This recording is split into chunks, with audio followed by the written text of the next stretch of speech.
Bonjour, dans ce tutoriel, je vais vous expliquer comment évaluer par compétence à l'aide de l'application IDOCO.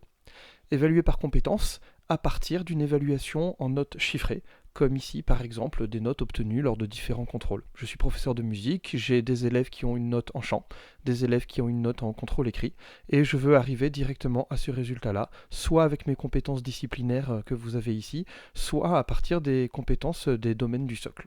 Je vais donc vous expliquer la marche à suivre depuis le début. C'est parti! On démarre donc l'application IDOCO. Et la première chose à faire va être d'aller dans le menu des options avec la petite roue dentée tout en haut à gauche.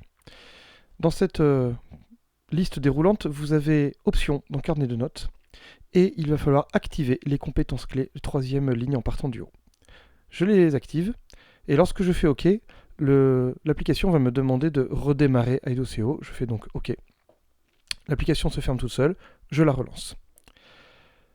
Cette fois-ci, toujours dans le menu du haut, la petite roue dentée, je vais dérouler jusqu'à trouver les compétences clés. Les compétences clés correspondent aux compétences disciplinaires, qui sont différentes au niveau de la formulation des compétences des différents domaines du socle. Je vais donc ajouter mes propres compétences que je veux évaluer, celles qui sont propres à ma matière. Vous voyez que moi ici j'en ai déjà rentré quelques-unes, 10 exactement. Pour ce faire, il faut simplement cliquer sur Ajouter, choisir une abréviation pour notre compétence, la description de notre compétence, choisir une petite pastille de couleur qui va la représenter, et puis bien sûr une petite icône, on a le choix, IDOCO me propose beaucoup, qui va représenter facilement la compétence que vous souhaitez évaluer. Lorsque ceci est fait, vous allez vous retrouver au fur et à mesure avec toutes vos listes. Moi par exemple, j'ai pour la voix maîtriser sa voix chantée pour tenir sa partie dans un collectif. J'ai également par exemple CDI, est-ce qu'être capable d'utiliser des ressources documentaires, être capable de les rechercher, etc., etc. Une fois que vous avez rentré toutes vos compétences clés, vous allez ensuite aller dans la liste déroulante de gauche, dans les normes. N'oubliez pas de mettre la même pastille de couleur pour les compétences qui vont être regroupées dans les mêmes domaines du socle. Ça sera pratique. Une fois arrivé dans les normes, vous allez cliquer sur Ajouter pour créer une nouvelle norme. Tout en haut, vous allez voir les compétences clés, les compétences disciplinaires que vous avez rentrées juste avant. Alors vous allez ajouter une compétence. Vous pouvez mettre un domaine du socle, par exemple le domaine 1, les langages, etc., etc. Et puis vous allez pouvoir tout de suite lui attribuer des compétences clés qui y correspondent. Vous pouvez également le retrouver ici et les choisir directement comme ceci. Alors moi j'ai fait pareil ce travail-là et j'ai déjà nommé ici socle 4 tout en haut à gauche. Et vous voyez que moi je vais raccrocher certaines compétences disciplinaires à différents domaines du socle. Donc le domaine 1 avec le sous-domaine 4, les langages pour penser et communiquer. Et je veux que tout ce qui correspond à la voix et à la critique, pour la critique constructive, pour la production, pour l'écoute, se raccroche à ce domaine. Il suffit donc de les cocher comme ceci. Pour les méthodes et outils pour apprendre, le domaine numéro 2 du socle 4, j'ai choisi évidemment de mettre tout ce qui correspondait aux recherches documentaires, aux CDI, etc. La formation de la personne et du citoyen, les systèmes, etc., etc. Une fois que ceci est fait, je vais pouvoir aller enfin dans mon carnet de notes et raccrocher des évaluations chiffrées sur 20 à ces fameuses compétences. C'est parti. Voilà, on se retrouve donc sur la page principale, la page des classes. Alors moi je suis professeur de musique, je travaille dans 2 établissements, j'ai regroupé toutes mes classes en différents dossiers. Et pour ce tutoriel, j'ai créé une classe test, je la prends. Et vous voyez que je me suis amusé à mettre 6 élèves dans cette classe test, que j'ai déjà créé une évaluation en champ, une évaluation sous forme de rubrique, qui est très pratique pour taper directement le résultat en fonction de la manière dont l'élève chante, comment je veux l'évaluer. Vous voyez que la note se crée toute seule en fonction de ce que j'ai paramétré. Et puis j'ai créé une colonne également contrôle. Contrôle sur l'œuvre de référence, un contrôle écrit sur 20, coefficient 2. Je pourrais m'amuser aussi bien sûr à créer une nouvelle colonne, allez, une évaluation sur l'œuvre complémentaire.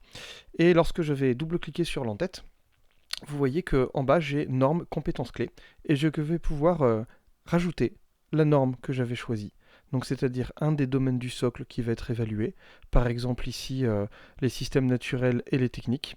Imaginons que j'avais fait un travail sur ordinateur en salle informatique, et vous voyez que lorsque je vais rattacher ma compétence à ce domaine numéro 4, elle est déjà présélectionnée. Je peux bien sûr l'enlever si je veux, en rajouter d'autres, mais voilà, tout est possible.